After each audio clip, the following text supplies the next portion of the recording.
Olá, meus queridos, sejam bem-vindos à nossa aula de língua portuguesa. Eu sou a professora Dinanci Silva e hoje nós vamos estudar sobre o romantismo no Brasil, nossa aula de número 213. Vamos entender um pouquinho do contexto histórico e das características do romantismo, da segunda geração romântica. Preparados? Vamos lá, gente! Olha aí, bem simples para você entender, minha escola predileta. Romantismo, segunda geração. Vamos começar.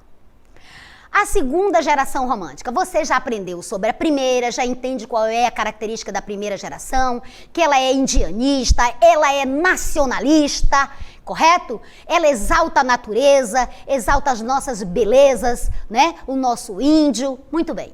E a segunda geração? Quais são as características e os principais expoentes dessa segunda geração romântica? Você não vai sair daqui sem entender isso. Então vamos lá. A segunda geração romântica brasileira, ela tem como característica o quê? O tédio. Sabe? Aquela coisa assim, sabe? De que nada tá bem, tá tudo ruim, tá tudo péssimo. Pois é, isso é o tédio. O sofrimento da alma, o sofrimento do ser humano, o pessimismo, né? Nada de otimismo, tá tudo péssimo, né? Vendo amarguras, mazelas. Então, essa segunda geração é caracterizada por essas, né? Pelo pessimismo, pelo negativismo, pela fuga da realidade, né? Essa fuga aí pode se dar de várias formas, inclusive pela morte, a evasão, pela idealização do amor e da mulher. Olha, o amor aqui na segunda geração é diferente de como o amor é tratado na primeira e na segunda e na terceira geração, tá bem? Também marca essa segunda geração o subjetivismo e o egocentrismo. Lembra que o subjetivismo é uma das características marcantes do romantismo, né? A expressão do eu, dos sentimentos, né? E também pelo gosto, pelo escuro, pelo noturno, né? Essa geração tem até umas pitadas de satanismo, gente. E também pela presença da solidão, nada do convívio com os outros, da alegria de estar em sociedade. Sim, de se recolher, de estar na solidão. Então essas são as características marcantes, né? As principais características da segunda geração romântica. Vamos conhecer os principais expoentes dessa segunda geração romântica brasileira. E você não vai esquecer dele, um dos principais expoentes, que é Álvares de Azevedo. Vamos lá. Então, quem foi Álvares de Azevedo? Álvares de Azevedo, cujo nome, não é Manuel Antônio Álvares de Azevedo, poeta, contista, ensaísta, nasceu em São Paulo em 12 de setembro de 1831 e ele faleceu no Rio de Janeiro em 25 de abril de 1852. Muito jovem, gente, bem jovenzinho, na flor da sua juventude. E aí você diz assim, como, né? Um ensaísta, um escritor, um poeta morreu tão jovem. Lembra das características? O pessimismo, a fuga, né? O gosto pelo escuro, pela solidão, né? Pelo negativismo. Ele se isolava, ele se juntava até nos cemitérios, né? E aí não se alimenta direito, vai para a noite. E o que acontece? Vai definhando e ocorre a fuga das fugas, né? A morte. Vamos ver um fragmento da poesia, da produção poética deste grande autor. Vamos lá. Olha o título, Se Eu Morresse Amanhã. Lembra aí dessa fissura que eles sentem, desse desejo, desse gosto pelo macabro, pela morte, pelo pessimismo, da fuga da vida. Olha aí. Se eu morresse amanhã, viria ao menos fechar meus olhos minha triste irmã. Minha mãe de saudades morreria se eu morresse amanhã. Que sol, que céu azul, que doce nalma, a cor da natureza mais louçã. Não me batera tanto amor no peito se eu morresse amanhã. Você percebe nitidamente aquelas características marcantes da segunda geração romântica. Aí, ó, o pessimismo, o negativismo, o gosto pela morte, a fuga, não é? Vamos conhecer outro autor importantíssimo, um que eu amo muito, Casimiro de Abreu, e que tem uma poesia já um pouquinho mais doce, vamos lá, mais ingênua. Olha aí, Casimiro José Marques de Abreu, poeta. Nasceu em Barra de São João, no Rio de Janeiro, em 4 de janeiro de 1839 e faleceu em Casimiro de Abreu, olha aí, na cidade dele, né, Rio de Janeiro, em 18 de outubro de 1860. Essa poesia que eu vou ler agora com você e você comigo é uma das mais conhecidas deste poeta e eu tenho certeza que você vai amar. Quem não conhece Meus 8 Anos? Vamos lá? Vamos ler. Oh, que saudades que tenho da aurora da minha vida, da minha infância querida, que os anos não trazem mais. Que amor, que sonhos, que flores, naquelas tardes fagueiras, à sombra das bananeiras, debaixo dos laranjais. Livre, filho das montanhas, eu ia bem satisfeito, da camisa aberta o peito, pés descalços, braços nus, correndo pelas campinas, à roda das cachoeiras, atrás das asas ligeiras das borboletas azuis. Olha, gente, que lindo, não é verdade? Eu tenho muita saudade dos meus 8 anos, lá da minha ilha do Marrecão. Vamos ler um outro que é A Valsa, vamos lá. Olha a valsa.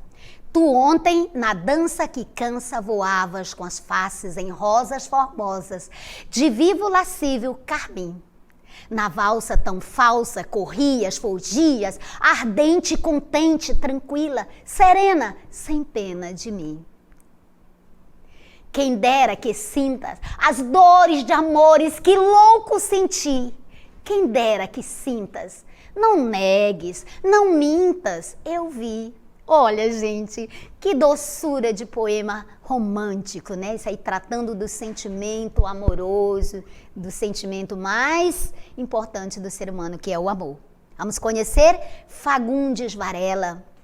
E esse eu tenho uma relação pessoal com ele, gente. Fagundes Varela, Luiz Nicolau Fagundes Varela, poeta, nasceu em São João Marcos, atualmente Rio Claro, no Rio de Janeiro, em 17 de agosto de 1841.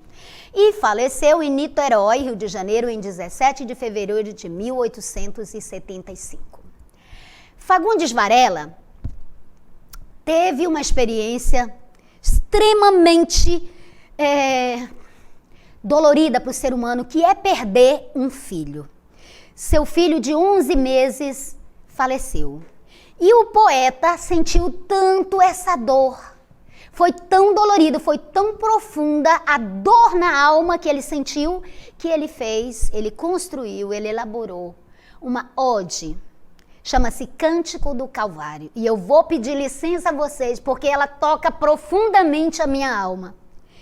Que eu também perdi alguém muito especial na minha vida, e eu homenageei com este poema. Este poema parece que o poeta estava fazendo para mim, foi para mim, parece assim, eu senti que foi para mim. Quando eu perdi meu pai, eu senti a dor que este poeta sentiu. Eu leio com vocês e vocês comigo, vamos lá. Eras na vida a pomba predileta, que sobre um mar de angústias conduzia o ramo da esperança. Eras a estrela que entre as névoas do inverno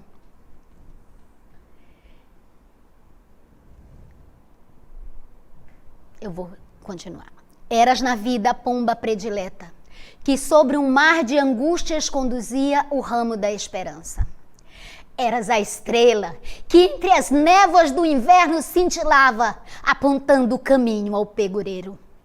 Eras a messe de um dourado estio. Eras o idílio de um amor sublime. Eras a glória, a inspiração, a pátria, o porvir de teu pai. Ah! No entanto, pomba, varou-te a flecha do destino. Astro, engoliu-te o temporal do norte. Teto, caíste. Crença, já não vives.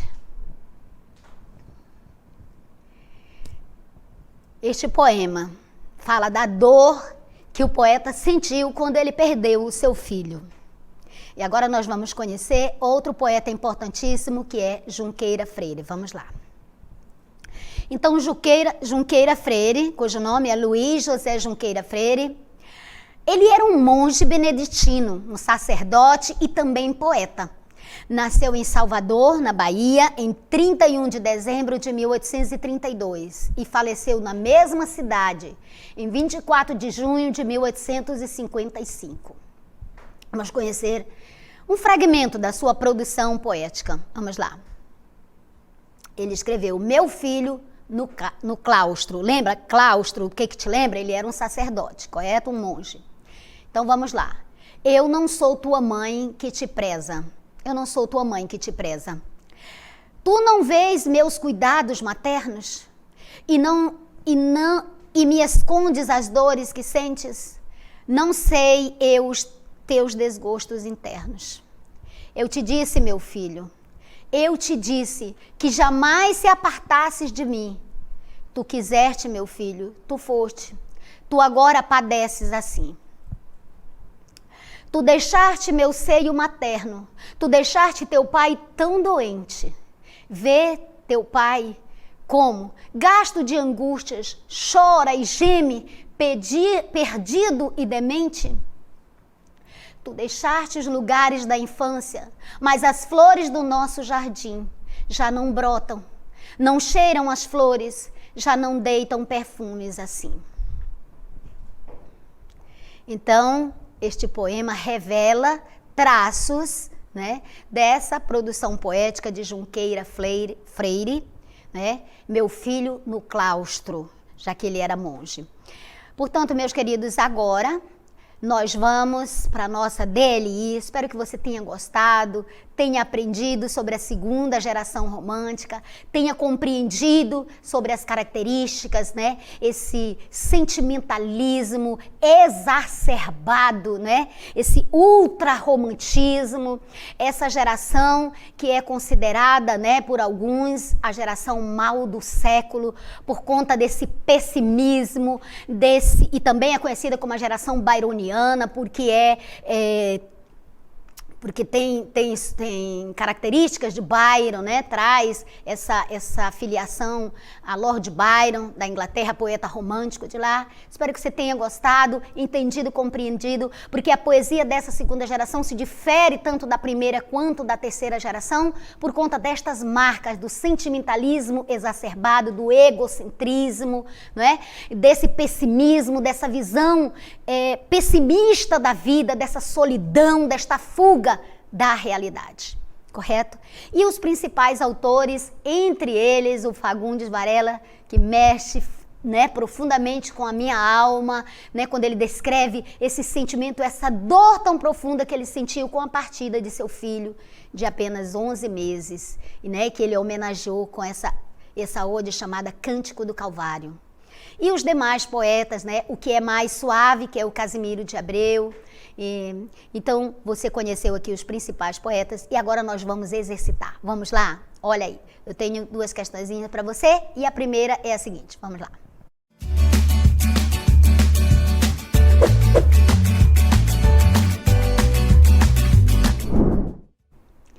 Olha, gente, você vai ler esse trechinho do poema de Álvares de Azevedo. Ele é, o Álvares de Azevedo, o mais significativo, o mais relevante dos poetas da segunda geração romântica. Te lembra, tá?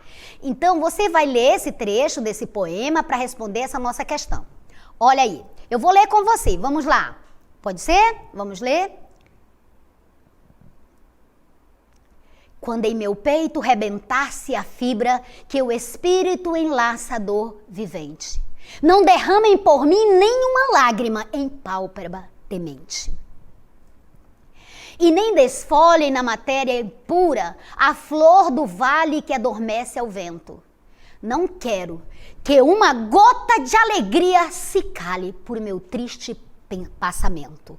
Veja a dor, o sofrimento aí, né? E esse pessimismo, esse negacionismo, negativismo, ok? Vamos lá. Então, a nossa questão diz o seguinte: uma característica da chamada segunda geração romântica, ultra romântica, né? Por causa desse sentimentalismo exacerbado, bastante evidente nesse trecho do poema que nós acabamos de ler, é Letra A, B, C, D, E. O que é, gente? Diga aí pra mim. É o erotismo? É o subjetivismo? É o condeirismo? É o nativismo? É o nacionalismo? O que é? Marque pra mim.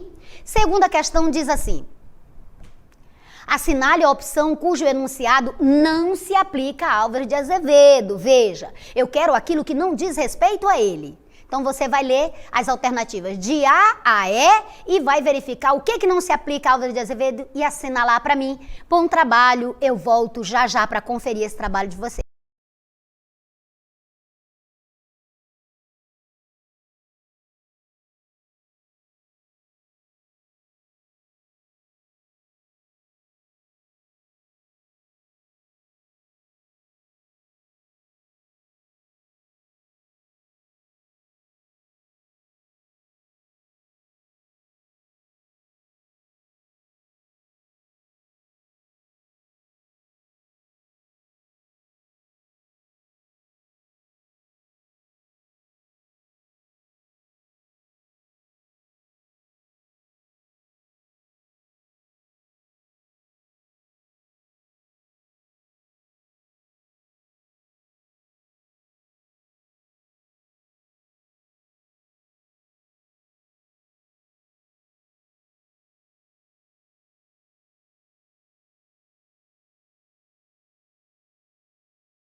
vamos corrigir as nossas duas questões pequenas e fáceis que ficaram para vocês.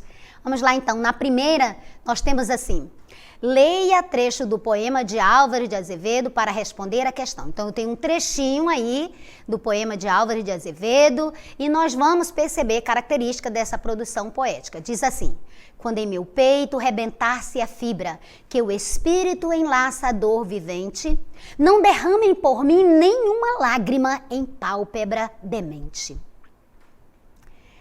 E nem desfolhem na matéria impura a flor do vale que adormece ao vento. Não quero que uma nota de alegria se cale por meu triste passamento. Gente, o que você percebe aí, né? Que ele está descrevendo quando chegar o momento dele de partida, ele não quer nada de alegria, ele não quer uma nota de alegria, ele não quer pranto, ele não quer nada. Eu, diferente do poeta que tem uma outra visão, minha visão de vida é bem positiva, né? Positivista, é diferente. Então, quando chegar o meu momento, eu quero cantar. Quando terminar essa vida e lá no céu eu chegar, haverá uma multidão de irmãos esperando para me abraçar.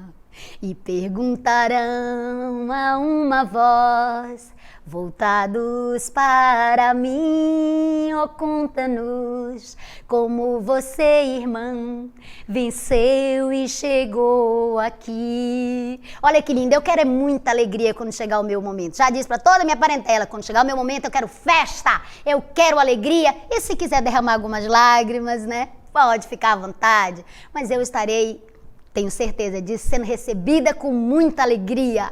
É isso, meus amores. Mas quanto ao poeta, o que é que revela esse trecho do poema que nós lemos, né? Que você percebeu as nuances. Revela o quê? Revela o erotismo? Tem essa pegada? Tem esse aspecto? Revela o subjetivismo, o condorerismo, o nativismo e o nacionalismo?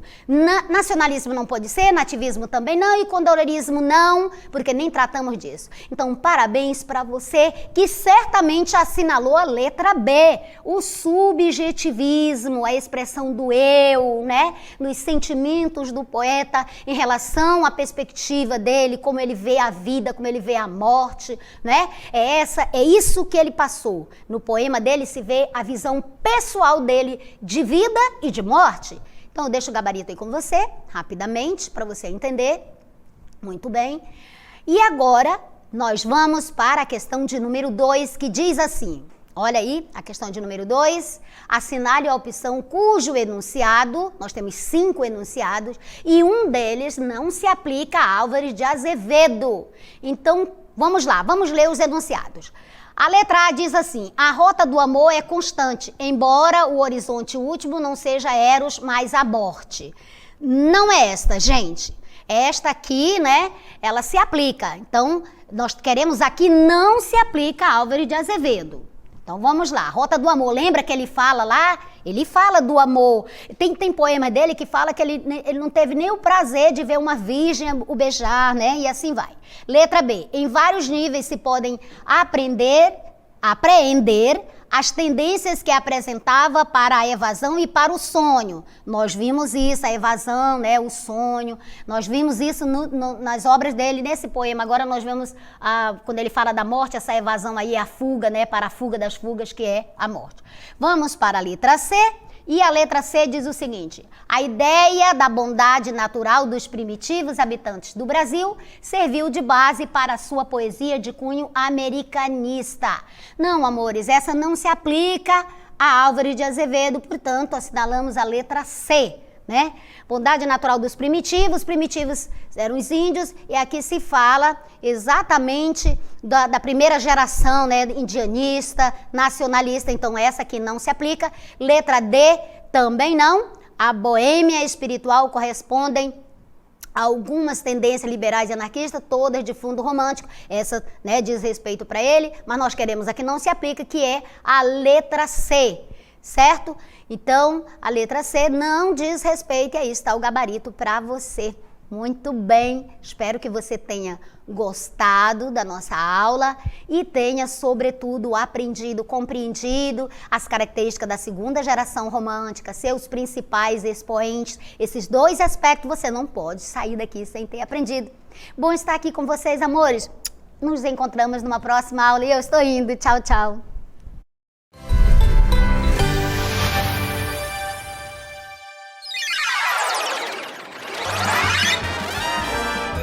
A sua aula continua no próximo vídeo.